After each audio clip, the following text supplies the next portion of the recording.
RS brothers లో ఆషాఢం KG sale మళ్ళీ మొదలైంది. మరెన్నో క్రేజీ ఆఫర్స్ ఖైదీ చేయండి ఆర్ఎస్ బ్రదర్స్.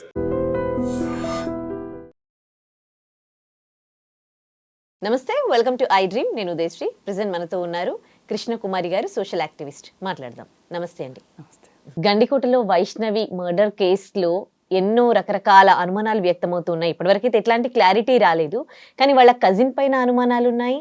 ఆ బట్టలు చింపి ఉండడం వల్ల లోకేష్ మీదికి మళ్లించే ప్రయత్నం చేస్తున్నారు అంటున్నారు. అసలు ఈ కేసులో మీకేమనిపిస్తోంది? అంటే ఇన్ని సంవత్సరాలు కని పెంచిన తల్లిదండ్రులు పరువు హత్య చేస్తారా, అలా తన పిల్లల్ని చంపుకుంటారా అని అలా అనిపిస్తోంది. మీకేమనిపిస్తుంది? ఇది యాక్చువల్గా టీనేజ్ లవ్ స్టోరీ అన్నాను నేను. అది అట్రాక్షన్స్. ఆ పిల్ల ఇంటర్మీడియట్ చదువుతుంది. ఆ పిల్లాడు కాస్త పని పాట లేకుండా ఉన్నట్టున్నాడు. చేతిలో బండి ఉంది. జనరల్గా అట్రాక్ట్ అయ్యే వయసు. వాళ్ళ కాలక్షేపం కావాలి, వీళ్ళకి అటెన్షన్ కావాలి. ఈ పాపకి అటెన్షన్ కావాలి. మామూలుగా కుటుంబాల్లో ఆడపిల్లలకి అంత అటెన్షన్ ఇవ్వరు. బాగా చిన్నప్పుడు బుజ్జిగా ఉంది, ముద్దుగా ఉంది అని ఏం చేస్తారంటే బాగా ముద్దు చేస్తారు. ఏదో మహాలక్ష్మి పుట్టిందంటారు, ఏవేవో అంటారు, అయిపోతుంది. కాస్త వాళ్ళు ప్యూబర్టీ వచ్చిన దగ్గర నుంచి వీళ్ళని కాపాడాల్సిన బాధ్యత మన మీద ఉంది అనే ఒక ఉద్దేశంతో వాళ్ళ మీద అప్పటి వరకు లేని ఆంక్షలన్నీ పెడతారు. అప్పటి వరకు ఏ బట్టలు వేసుకుంటే ఆ బట్టలు వేసుకొని ఇస్తారు, ఎవరితో మాట్లాడతానంటే వాళ్ళతో మాట్లాడనిస్తారు, ఒంటరిగా బయటికి పంపుతారు. ఇంకా బయటికి ఎక్కడికన్నా ఏ పెళ్ళిళ్ళకి వెళ్ళినా కానీ ఈ పిల్ల ఎవరు వంకన్నా చూస్తుందా, ఎవరన్నా ఈ పిల్ల వంక చూస్తున్నారా అని ఒక పోలీసింగ్ చేస్తూ ఉంటారు. ఎప్పుడైతే ఈ పిల్లల మీద పోలీసింగ్ చేస్తున్నారు అని వాళ్ళకి అనిపించిందో, ఒక అటెన్షన్ వాళ్ళు మా మీద ఒక గూఢచర్యం చేస్తున్నారు అనిపించిందో, ఇమ్మీడియట్గా వీళ్ళకి ఏమనిపిస్తుంది అంటే వీళ్ళు ఏమీ లేకపోయినా నా మీద గూఢచర్యం చేస్తున్నారు, ఖచ్చితంగా ఏదో ఒకటి చేస్తా నేను అనే ఒక టెంపర్తనం వచ్చేస్తుంది. ఆ వయసులో ఏమీ తెలియదండి పాపం. వాళ్ళకి ఏంటి అంటే ఒక రకమైన కొంచెం హార్మోన్స్ ఎక్కువ పనిచేస్తూ ఉంటాయి, ఒక రకమైన ధిక్కార స్వభావం, అలాగే ఒక రకంగా ఏదైనా చెయ్యొద్దు అంటే అదే చెయ్యాలనే మనస్తత్వము, ఇవన్నీ ఆ ఏజ్లో ఉంటాయి. ఆడపిల్లల్లో ఉంటాయి, మగపిల్లల్లో ఉంటాయి. ఆడపిల్లల్లో ఏంటి అంటే ఇట్లాంటి అట్రాక్షన్స్కి పడిపోతారు. మగపిల్లలేమో ఫాదర్ చేసినట్టు సిగరెట్ తాగుదామని ఇంట్లో ఫాదర్ సిగరెట్లు తాగుతుంటే ట్రై చేస్తారు. లేదు ఇంకొంచెం ఎవరన్నా పెద్ద అన్నయ్యలు, బాబాయిలు, మామయ్యలు అట్లాంటి వాళ్ళు ఎవరన్నా డ్రింక్ చేస్తుంటే వీళ్ళకి కూడా ఫ్యాసినేషన్ ఉంటుంది దాని మీద. ఇలా మగపిల్లలు ఒక రకంగా ఆలోచిస్తే ఆడపిల్లలు ఒక రకంగా ఆలోచిస్తూ ఉంటారు. కొంచెం మంచిగా ఫ్యాషనబుల్గా డ్రెస్లు వేసుకోవాలని ఇట్లా వీళ్ళు ఉంటారు. అయితే ఈ మగపిల్లలు సిగరెట్ తాగాలనుకున్నారు, పెద్దవాళ్ళతో కలిసి మందు కొట్టాలనుకున్నారు అన్న విషయం కంటే కూడా ఈ ఆడపిల్లని జాగ్రత్త చేయాలి అన్న విషయం ఇంట్లో చాలా అందరికీ శ్రద్ధ ఉంటుంది. మూలనున్న ముసలమ్మ దగ్గర నుంచి ఈ పిల్లకంటే జస్ట్ ఒక 5-6 ఏళ్ళు, 1 సంవత్సరం 2 సంవత్సరాలు పెద్దన్న అన్న దగ్గర నుంచి, ఒకవేళ చిన్నోడైన తమ్ముడి దగ్గర నుంచి, బాబాయిల దగ్గర నుంచి, మేనమామల దగ్గర నుంచి అందరికీ ఇప్పుడు ఈ అమ్మాయిని కాపాడుకోవాల్సిన వస్తువు అన్నట్లు, హ్యాండిల్ విత్ కేర్ అన్నట్లు చూడాలని చూస్తారు. అంటే అది కేరింగ్ గా కూడా అనుకోవచ్చు కదా. కేరింగ్ ఓన్లీ కేరింగ్ కాదండి, ఇంతవరకు అయితే నేను చెప్పగలను. అంటే కేరింగ్ లేదు అని అనను. ఇందులో కేరింగ్ అంటే ఏంటి, వాళ్ళకి తెలియని ఏమన్నా తెలియజెప్పటము, వాళ్ళు సరిగ్గా తిన్నారా లేదా చూడటము, బాగా చదువుకుంటున్నారా లేదా చూడటము, వాళ్ళు మంచి స్నేహాల్లో ఉన్నారా లేదా చూడటము, ఆ గమనించటం వేరు, స్పైయింగ్ వేరు. అది స్పైయింగ్ ఎందుకు అవుతుందండి? ఇప్పుడు ఒక ఏజ్, అది హార్మోనల్ చేంజెస్ ఏజ్, ఆ టైంలో ఎవరికైనా అట్రాక్ట్ అయ్యే ఛాన్స్ ఉంటుంది. అందుకని ఆ సమయంలో ఇంకా ఎక్కువగా ప్రొటెక్ట్ చేస్తున్నారు అని కూడా అనుకోవచ్చు కదా. అదే చూపిస్తున్నారు. ఆ ప్రొటెక్ట్ చేయాలి అనుకుంటున్న విధానం ఏదైతే ఉందో, ఇంతమంది నా మీద పెత్తనం అని ఫీల్ అవుతారు వాళ్ళు. ఓకే, వాళ్ళు పెత్తనం అని ఫీల్ అవుతారు. నన్ను కట్టడి చేస్తున్నారు అనుకుంటారు వాళ్ళు. ఆ కట్టడిని బద్దలు కొట్టాలి అనుకుంటారు. ఇక దీంతో వీళ్ళందరి దగ్గర నుంచి ఇది అటెన్షన్ అనుకోరు, వీళ్ళు పెత్తనంలా ఫీల్ అవుతారు. వాళ్ళు ఆల్వేస్ వాళ్ళు కోరుకునేది ఏంటి, అటెన్షన్. ఆ అటెన్షన్ ఎవరో ఇస్తారు. కరెక్ట్. వాళ్ళు కేరింగ్ కోరుకుంటారు, అటెన్షన్ కోరుకుంటారు. అవి రెండు ఇక్కడ లేదు అనిపించింది వీళ్ళకి. ఇంకెవరో చూపిస్తారు. ఏది ఏమైనప్పటికీ ఎవరితోన్న ఫ్రెండ్షిప్లో పడ్డారు అనుకుందాం. మాట్లాడుతూ ఉంటే ఇంకా వీళ్ళకి డౌట్ వచ్చేస్తుంది అనమాట. వాడెవడు అసలు, వాడు పుట్టుపూరుతారులు ఏంటి, వాడు ఏం చేస్తాడు? ఆబ్వియస్గా ఈజీగా తెలిసిపోద్ది, ఎందుకంటే వాళ్ళ ఊర్లో వాడు వాళ్ళకి తెలియకుండా ఉంటారు కదా. వాడు ఒకే కులస్తుడైతే ఒక రకమైన ట్రీటింగు, వేరే కులం వాడైతే ఒక రకమైన ట్రీటింగు, అలాగే తమ కులం వాడే అయ్యి డబ్బులు లేని వాడైతే ఒక రకం. ఇలా వీళ్ళు బేరీ చేసుకుంటారు. అసలు వేరే కులం వాడు అయితే గనక ఇమ్మీడియట్గా వాడిని ఫటా 4 బీకుతారు. ఫస్ట్ చేసే పని అది. వాడిని పీకారు వీళ్ళు అని ఈ అమ్మాయికి తెలియగానే ఒక సింపతి స్టార్ట్ అయిపోద్ది ఈ అమ్మాయి దగ్గర. నా కోసం దెబ్బలు తిన్నాడే, అది ఇంకొంచెం ఫెవికాల్ అవుతుంది. అనవసరంగా తల్లిదండ్రులు, ఈ ఫ్యామిలీ మెంబర్స్ ఈ పిల్లల్ని ఎలా చూసుకోవాలి, ఎలా వాళ్ళతో డీల్ చేయాలి, వాళ్ళతో ఎలా మెలగాలి అనేది వీళ్ళకి అర్థం కాక వీళ్ళకి చేతనైన మోటు పద్ధతులు, మొరటి పద్ధతుల్లో వీళ్ళు ఇంకొంచెం ఆకర్షణకు గురయ్యేటట్లు చేస్తారు, వాళ్ళ వైపుకి వెళ్ళేటట్లు చేస్తారు వీళ్ళు. చేసి ఇంకేముంది, అప్పుడు ఏం చేస్తారు అంటే వాళ్ళ అమ్మాయిని ఎవ్వరూ చంపుకోరు. వీలైతే ఎదురోడినే చంపాలని చూస్తారు, ఎదురోడినే కొట్టాలని చూస్తారు, ఎదురోడినే బెదిరించాలని చూస్తారు. ఇక్కడ ఈ అమ్మాయికి ఉంటుంది అనుకోండి, ఉండదని కాదు, ఎదురోడిని బెదిరించాలనే చూస్తారు. ఆ బెదిరించే ప్రాసెస్లో ఇది ఇంకొంచెం థిక్గా అయిపోవచ్చు రిలేషన్షిప్. లేదు అనుకుంటే భయపడిపోయి నాకెందుకు వచ్చింది ఈ గొడవలు అని చెప్పి ఆ అబ్బాయి తాలూకు ఇంట్లో వాళ్ళు బాగా గట్టిగా స్ట్రాంగ్గా వాళ్ళ అబ్బాయికి చెప్పుకున్నారనుకోండి, ఈ కథ కంచికి వెళ్ళిపోతుంది.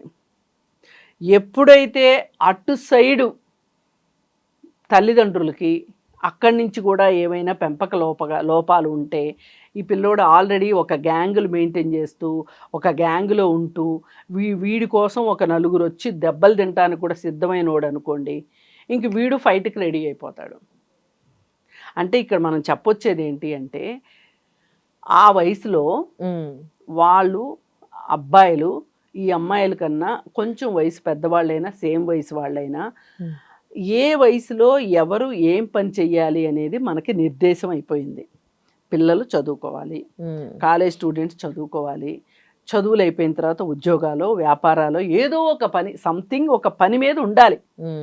అంతేగాని ఖాళీగా అయితే ఎవరు ఉంటారు కదండి. పెళ్లి చేయాల్సిన అమ్మాయిలు మాత్రమే ఇంట్లో ఖాళీగా ఉంటారు. ఎందుకంటే వీళ్ళకి పెళ్లి చదువులు ఏవో చదివించేసేసి ఉద్యోగం చేయించే ఉద్దేశం లేకపోతే అమ్మాయి చేత ఆ అమ్మాయికి సంబంధాలు ఎదురు చూస్తూ ఉన్నప్పుడు మాత్రం అమ్మాయి పనిపాటలు నేర్చుకుంటూ ఇంట్లో ఉంటుంది. అదర్వైజ్ ఎవరు ఖాళీగా ఉండరు కదా. ఎవరు ఖాళీగా ఉంటారు అంటే ఉద్యోగం సద్యోగం లేకుండా సరిగా చదువు అబ్బక గాలి తిరుగులు తిరిగే అబ్బాయిలే రోడ్ల మీద తిరుగుతూ ఉంటారు. అవును, వాళ్ళు తల్లిదండ్రుల మాట వినే వాళ్ళు అయితే వాళ్ళు అలా ఎందుకుంటారు? కరెక్ట్. సొంత తల్లిదండ్రుల మాట వినని వాళ్ళు ఇప్పుడు ఈ అమ్మాయి తాలూకు వాళ్ళ మాట ఎందుకు వింటారు? ఈ అమ్మాయి దృష్టిలో వాడు హీరో అవ్వాలనుకుంటున్నాడు. అనుకుంటున్న వాడు అవసరమైతే 4 దెబ్బలు తింటాడు, అవసరమైతే 4 కొడతాడు. దెబ్బలు కొట్టేమో హీరో అవ్వాలనుకుంటాడు, వీలైతే దెబ్బలు తిని సింపతి అన్న ఏదైనా వాడికే గెయినింగ్. అవును, ఈ ప్రాసెస్లో ఈ లవ్ స్టోరీలు స్టార్ట్ అవుతున్నాయి. ఈ లవ్ స్టోరీలకి ఏంటి ప్రేరణ ఏంటి అంటే మన గొప్ప తెలుగు సినిమాలు. 10th క్లాస్లోనే ప్రేమించేసుకుని 10th క్లాస్లోనే పిల్లల్ని గనేసేసి ఆ పిల్లల్ని తీసుకుని స్కూల్కి వచ్చే సినిమా ఒకటి వచ్చింది చూసారా ఆ మధ్య ఒకసారి ఎప్పుడు, ఉదయ్ కిరణ్ చిత్రం సినిమా లాగా. అది అమెరికా లాంటి దేశాల్లో, యూరోప్ కంట్రీస్లో అక్కడ పెళ్ళికి కానీ ప్రేమకు కానీ వయసు నిబంధన లేదు. అవును, మన భారతదేశంలో 18 సంవత్సరాల లోపు అమ్మాయితోటి ప్రేమ నడవదు, పెళ్ళి నడవదు, ఆమెకి ఇష్టం ఉన్నప్పటికీ కూడా లైంగిక సంబంధం కూడా కుదరదు. అందుకని కానీ ఈ చట్టాల గురించి మనం ఎవరు చెప్పరు, ఇక్కడ చట్టాలు చెప్పరు.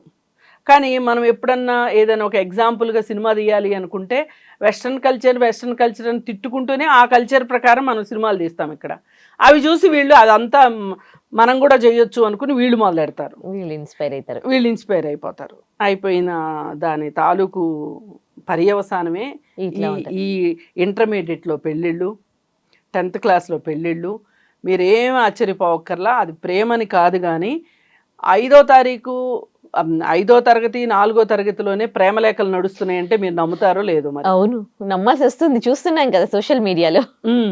అయితే నేను స్కూల్స్లో అవేర్నెస్ ప్రోగ్రామ్స్కి వెళ్ళినప్పుడు మరి పిల్లలకి ఏం చెప్పమంటారు, టీచర్లు వచ్చి మీరేం చెప్పాలనుకుంటున్నారు అంటే మేమేదో చెప్పాలనుకున్నవి చూపించాం అనుకోండి, పలానా విషయాలు చెప్దాం అనుకుంటున్నాం అంటే దీనిలో ఇంకొకటి యాడ్ చేయరా, ఈ ప్రేమలు కరెక్ట్ కాదని చెప్పరా, ఓకే, చిన్నపిల్లలకు ప్రేమ ఏంటి అనే సంగతి చెప్పరా, ఇంత చిన్న వయసులో ప్రేమించుకోవడం తప్పని చెప్పరా అని వాళ్ళు టీచర్లు మమ్మల్ని అడిగేవాళ్ళు. చాలా ఆశ్చర్యం వేసేది, ఈ నిజంగా ఇంత చిన్న 3వ తరగతిలో 4వ తరగతిలో ప్రేమలేఖలు నడుస్తున్నాయా అని. నిజంగా వాళ్ళ పుస్తకాల్లో ప్రేమలేఖలు దొరుకుతున్నాయి. ఓకే, మరి మనం ఎలా చెప్పాలి చెప్పండి వాళ్ళకి, అలా అసలు ఎట్లా డీల్ చేసేది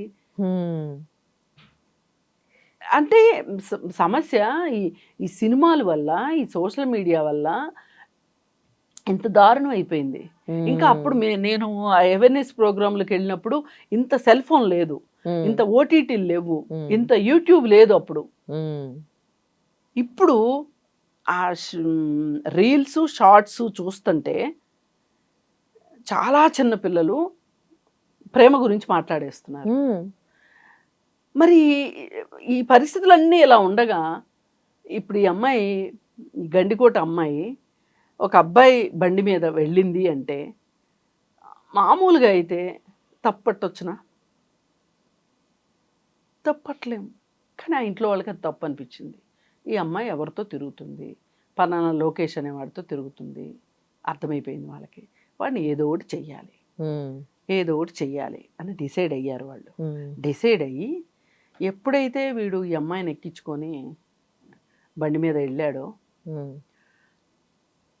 వీళ్ళు అసలు అక్కడికి వెళ్ళి ఏం మాట్లాడుకుంటానికి వెళ్ళారు అనేది ఇప్పుడు ఒక రకంగా చిదంబర రహస్యమే. అంటే వీళ్ళు ఈ అమ్మాయికి జస్ట్ నేను అనుకోవటం ఇంకొక 4 నెలల్లో 3 నెలల్లో 18 ఏళ్ళు రావచ్చు.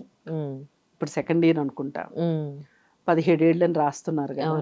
ఆ తర్వాత మనం ఎక్కడికన్నా వెళ్ళిపోదాము అనే ఆలోచన చేద్దాం అనుకున్నారా? పైగా ఆ అమ్మాయి పేరు మీద ఏవో ఆస్తులు వచ్చాయి కొత్తగా అంటున్నారు, అవి ఎవరు ఇచ్చారు? ఆ అమ్మాయికి మాత్రమే ఇచ్చారా? ఇంట్లో మిగతా ఇంట్లో ఎవరికి ఇవ్వలేదా? ఇప్పుడు రేపొద్దున వీడెవడో నువ్వు పెళ్లి చేసేసుకుని వెళ్ళిపోయి ఆ ఆస్తులు వాళ్ళిద్దరే అనుభవిస్తారా అని ఇంట్లో వాళ్ళకి కోపం వచ్చిందా? ఇలా దీనిలో చాలా కోణాలు ఉన్నాయి, డైమెన్షన్స్ చాలా ఉన్నాయి. ఈ డైమెన్షన్స్ అన్నిటికీ కానీ అప్పుడు హత్య చేద్దాము అని మటుకు వాళ్ళు వచ్చారని నేను అనుకోను. తీరా అతను ఆ అమ్మాయి కజిన్ బ్రదర్ వచ్చేటప్పటికి అతనికి ఇన్ఫర్మేషన్ వచ్చేసింది, అతను ఎస్కేప్ అయ్యి అతను వెళ్ళిపోయాడు. అసలు ఈ అమ్మాయి కూడా అప్పుడు రూమ్లో నుంచి వచ్చేసేసి అతనితో పాటు అతన్ని కాలేజ్ దగ్గర డ్రాప్ చేయమని ఉంటే అసలు ఈ గొడవలన్నీ ఉండేవి కాదు. ఈ అమ్మాయి వాళ్ళకి అంత ఇదిగా అంత నిర్మానుష్యమైన ప్రదేశంలో ఈ అమ్మాయి దొరికేది కాదు. అక్కడ వీళ్ళు ఊహించలా ఆ అబ్బాయిని ఎస్కేప్ చేయిద్దాము, ఆ అబ్బాయిని తప్పించాలనే తాపత్రయంలో అమ్మాయి అసలు అక్కడ ఎందుకు ఉందనేది, ఇప్పుడు అసలు రూమ్ లో ఎందుకు ఉండాలి? కలిసి రూమ్కి వెళ్ళారు. మామూలుగా అయితే ఆ ఏజ్లో అసలు రూమ్కి వెళ్ళవలసిన అవసరం ఏముంటుంది? ఇదే విషయం మీద మొన్న ఈ సినిమా ఒకటి వచ్చింది, కోర్ట్ సినిమా. రూమ్లోకి వాళ్ళు వెళ్ళారు, రూమ్లోకి వెళ్ళిన దాని తాలూకు వీడియో ఒకటి వాళ్ళకి దొరుకుతుంది ఇంట్లో వాళ్ళకి. ఆ రూమ్లో ఏం చేశారు అనే దానికి ఈ అమ్మాయి చెప్పింది ఆ అబ్బాయి చెప్పింది సేమ్ వచ్చింది. పైగా ఇద్దరిని విడివిడిగా అడిగారు. అలాగే ఇక్కడ కూడా అలాంటిది ఏదన్నా చెయ్యాల్సిన పరిస్థితి వస్తే ఈ అబ్బాయి చెప్పిందే చెప్పటం అవుతుంది తప్పితే ఆ అమ్మాయి లేదు కదా చెప్పటానికి. అవును, నాకు ఎందుకో ఇది చూస్తే నాకు అదే గుర్తొచ్చింది. అక్కడ ఇంతే ఏజ్. ఏది ఏమైనా అమ్మాయిల్ని ఒక కెరీర్ ఓరియంటెడ్గా పెంచాల్సిన అవసరం అమ్మాయిలకైనా అబ్బాయిలకైనా ఇద్దరి మీద ఉంది. అసలు ముందు వీళ్ళని వీళ్ళ జెండర్ ప్రకారం వీళ్ళని పెంచే బదులు వీళ్ళని మనుషులుగా పెంచితే గనక కరెక్ట్ ఇలా ఉండదు. కరెక్ట్. ఇంట్లో వాళ్ళకి ఎంతసేపు జెండర్ బయాస్ నడుస్తుంది మన దేశంలో. ఈ జెండర్ బయాస్ ప్రకారం జెండర్ వాల్యూస్ లోనే వీళ్ళు పెంచుతున్నారు. కరెక్ట్. ఆడవాళ్ళకు ఒక ఫిమేల్ జెండర్కి ఒక న్యాయము, ఒక నీతి, ఒక వాళ్ళ విధి విధానాలు, మేల్ జెండర్కి ఇట్లా డిసైడ్ చేసేసరికి ఇక్కడ ఏదైనా సరే తేడా వచ్చింది అనగానే గగ్గోలు పెట్టేస్తున్నారు. ఇవన్నీ పోవాలి. మనుషులుగా పెంచండి పిల్లల్ని. కరెక్ట్. ఒక మనిషికి చదువు, పనో, వ్యాపారమో, ఉద్యోగమో ఏదో ఒకటి ఉండాలి. అది మేలా ఫిమేలా అనేది అనవసరం. అట్లా ఉంటే గనక నేను రేపు నా కాళ్ళ మీద నేను నిలబడి నేను ఉండాలి, నా తిండి నేను తినాలి అంటే ఇప్పుడు నేను చదువుకునే వయసులో చదువుకోవాలి అనే జ్ఞానం ఇద్దరికి ఇవ్వగలగాలి. కరెక్ట్. ఇప్పుడు ఎందుకు ఆడపిల్లలు మేము ఎప్పుడు ఎవరిపైనో ఆధారపడిన మనుషులు అని ఎందుకు అనుకుంటున్నారు? వీళ్ళని పెళ్లి చదువులు చదివించటం వల్ల. నీకు ఒక ఆస్తి ఇస్తాము, నిన్ను ఒక డబ్బు సంపాదించే వ్యక్తికి ఇచ్చి నీకు పెళ్లి చేస్తాము, ఒక యోగ్యుడైన భర్తకిచ్చి ఈ అమ్మాయికి పెళ్లి చేస్తాము అనే ఉద్దేశంలో ఈ అమ్మాయిని ఒక ఫ్యాషన్ డాల్ లాగా పెంచుతున్నారు. రేపు పెళ్ళైన తర్వాత పిల్లల్ని గంటది, ఈమె డ్యూటీ ఇదే అన్నట్లు పెంచుతున్నారు. ఇంకా అబ్బాయిల దగ్గరికి వచ్చేసరికి నీకేంటి, ఒక అమ్మాయి కట్నం ఇచ్చి వస్తుంది, కట్నం తీసుకొని వస్తుంది. చాలా చిన్నప్పటి నుంచే ఇంట్లో వింటారు కట్న కానుకల గురించి. వాళ్ళు బండి పెట్టారంట, ఇంత కట్నం ఇచ్చారంట, అంత పొలం ఇచ్చారంట. వీడికి అనుకుంటుంటాడు నాకు కూడా అలా వస్తాయి కదా, నేను ఎందుకు ఇంతంత కష్టపడి పని చేయాలి, ఎంత కష్టపడి ఎందుకు చదువుకోవాలి. సరే ఇవేవి లేని వాళ్ళు అనుకోండి, బాగా దిగువ తరగతి వాళ్ళు అనుకోండి, తినటానికి ఉండటానికి లేని వాళ్ళు అనుకోండి, వాళ్ళకి చదువు అబ్బదు, వాళ్ళకి ఒక లైఫ్లో ఎట్లా సెటిల్ అవ్వాలి అనేది తెలీదు. వాళ్ళు లారీ క్లీనర్లుగానో, లేదు అనుకుంటే చిన్న చిన్న పనులు చేసుకునే వాళ్ళు గాను, సైకిల్ షాప్లో మరమ్మతులు చేసేవాళ్ళు గాను, లేకపోతే స్కూటర్ షాపుల్లో మెకానిక్లు గాను స్థిరపడతా ఉంటారు. హోటల్లో పనిచేసే వాళ్ళలాగానో స్థిరపడతారు. ఇంకా ఇప్పుడు వీళ్ళు ఇలానే పెరుగుతూ వెళ్తూ ఉంటే ఈ చిన్నపాటి ఉద్యోగాలు చేసుకునే వాళ్ళకి వీళ్ళకి ఒక ఫ్యాషనే ఉంటుంది. వీళ్ళ కోసం సినిమాల్లో చూపించినట్టు ఒక అమ్మాయి వస్తుంది, డబ్బులున్న అమ్మాయి వస్తుంది అని వీళ్ళు కలలు కంటూ ఉంటారు. ఇట్లా జెండర్ బేస్డ్గా వీళ్ళ జీవితాలని వీళ్ళు నిర్ణయించుకుంటున్నారు. అది కూడా ఒక కారణం ఇట్లాంటి విషయాలకి. ఆ కోర్టు సినిమాలో కూడా వాడు నలుగురు ఫ్రెండ్స్ కలిసి, నేను ఆకతాయని కూడా అనలేను కానీ పని పట్ట లేకుండా తిరుగుతూ ఉంటాడు. వాడికి చెల్లి ఫ్రెండ్గా ఈ అమ్మాయి వీళ్ళ ఇంటికి వస్తుంది, ఈ అమ్మాయితో స్నేహం. అసలు వీడికి ఇంత తీరిక ఎక్కడుంది? ఈ అమ్మాయితో స్నేహం చేసే తీరిక ఎక్కడుంటుంది వాడికి నిజంగా ఏదైనా పని పాట ఉంటే? కరెక్ట్. ఇప్పుడు ఈ జరిగే స్టోరీలన్నిటికీ కూడా ఇప్పుడు మనం ఎక్కడైతే ఈ ఆనర్ కిల్లింగ్స్ అనే పేరుతోటి, పరువు హత్యల పేరుతోటి చంపుతున్నారో, నేనైతే పరువు హత్య అనడానికి నేను ఇష్టపడను కానీ ఆ పేరుతో జరుగుతున్న హత్యలన్నిట్లోనూ అబ్బాయిలు ఇలాగే ఉంటున్నారు. బిలో ఫైనాన్షియల్ కండిషన్స్లో, లేదు అంటే రౌడీల మాదిరిగా ఉంటున్నారు. ఆ రౌడీయిజం వీళ్ళకి, ఆ హీరోయిజం వీళ్ళకి నచ్చుతుంది. మనకి రౌడీయిజం లాగా కనిపించింది, వాళ్ళకి హీరోయిజం లాగా కనిపిస్తుంది. చంపేస్తున్నారు. అందుకని తర్వాత ఎటు చూసినా సరే మీరు చదువుకునే రోజుల్లో చదువుకోండి. కరెక్ట్. ముందు జీవితానికి మీరు ఒక మెట్లు వేసుకుంటూ ఉండండి. మీరు జీవితాల్లో స్థిరపడిన తర్వాత ప్రేమించుకుంటారో పెళ్ళిళ్ళు చేసుకుంటారో తర్వాత విషయం అన్నట్లుగా జీవితం మీద వాళ్ళకు ఒక సరియైన అవగాహన కల్పిస్తే గనక ఇట్లాంటి ప్రేమలు ఉండవు, ఈ ఆకర్షణలు ఉండవు, వీటి వల్ల వచ్చే చావులు ఉండవు. ఇప్పుడు ఆ అబ్బాయిని చంపుదాము, ఆ అబ్బాయిని బెదిరిద్దామని వచ్చిన వాళ్ళు ఈ అమ్మాయి చచ్చిపోయే పరిస్థితి వచ్చింది. ఒక ప్రాణం పోయింది కదా. ప్రాణం పోయింది. అసలు ఈ ప్రాణం ఎవరు తీసి, ఇప్పుడు వీళ్ళు పైగా చంపేసిన తర్వాత ఇంకా తెలివిగా ఆధారాలు మాయం చేయాలని, సాక్ష్యాలు మాయం చేయాలని చెప్పి వీళ్ళు ఇంకో కొత్త నాటకానికి తెరదీశారు. అదే కదా. ఇప్పుడు ఇదేమవుద్దంటే వీళ్ళు చంపినందుకు ఒక శిక్ష, ఈ సాక్ష్యాలు తారుమారు చేసినందుకు ఒక శిక్ష, వీళ్ళకి సెక్షన్స్ పెరుగుతాయి తప్పితే వేరే ఏమీ లేదు. అవును, జరిగేది అది. పిల్ల ఎట్లాగూ పోయింది, కేసు వచ్చి నెత్తిన పడింది. అంటే వీళ్ళే అమాయకులను కాదు సుమా, అసలు చెప్తున్నా. ఏం సాధించారు వీళ్ళు చెప్పండి? అదే ఏం సాధించలా. ఆ అమ్మాయి, బతకాల్సిన అమ్మాయి చచ్చిపోయింది. అందుకని తల్లిదండ్రులు నేర్చుకోవాల్సింది, పిల్లలు కాదు. కరెక్ట్. ఈ మొత్తం హోల్ ఎపిసోడ్ లో పిల్లలు కాదు, చిన్న చిన్న తప్పిదాలు ఒక ప్రాణం తీసాయి. అండ్ సినిమా ఇండస్ట్రీ వాళ్ళు కూడా ఒక మంచి మెసేజెస్ ఇవ్వాలండి. వచ్చే సినిమాలు కూడా ఎలా రావాలి అంటే ఒక మంచి మెసేజ్ ఇస్తే దాన్ని చూసి ఇన్స్పైర్ కావాలి. కానీ ఈ రౌడీజం, ఈ లవ్లు, ఇవన్నీ వీటి వల్ల కూడా సొసైటీ ఇన్స్పైర్ అవుతోంది. పెరిగే పిల్లలు ఇన్స్పైర్ అవుతూ ఉన్నారు. సో చేంజెస్ అనేటివి అన్ని అందరూ బాధ్యతగా ఫీల్ అవ్వాలి. ఒక సినిమా వచ్చిందండి, ఇంటర్మీడియట్ లో లవ్ లో ఉంటారు. ఆ తర్వాత శ్వేతా బసు ప్రసాద్ చేసింది హీరోయిన్ గా కొత్త బంగారులో. చాలా బాగుంది ఆ సినిమా. అలాంటి సినిమాలు రావాలి. కరెక్ట్. అలాంటి సినిమాలు కావాలి అసలు వాళ్ళ. రైట్. ఏది ఏమైనా మంచి సినిమాలు రావాలి. అలాగే సొసైటీ సినిమాల నుంచి చెడు ఎట్లా నేర్చుకుంటుందో కాదని మంచిని నేర్చుకునే విధంగా సినిమాలు ఉండాలి. ఈ తల్లిదండ్రులు కూడా ఆలోచించాలి. ఏదైనా గ్యాప్ వస్తుంది పిల్లలకి మనకి అనుకున్నప్పుడు ఏదైనా ఒక కౌన్సిలింగ్ తీసుకెళ్ళి మీ పిల్లల్ని మీరు జాగ్రత్తగా పెంచుకోవాలి. చాలా మంచి విషయాలు తెలియజేశారు కృష్ణకుమారి గారు. నమస్తే.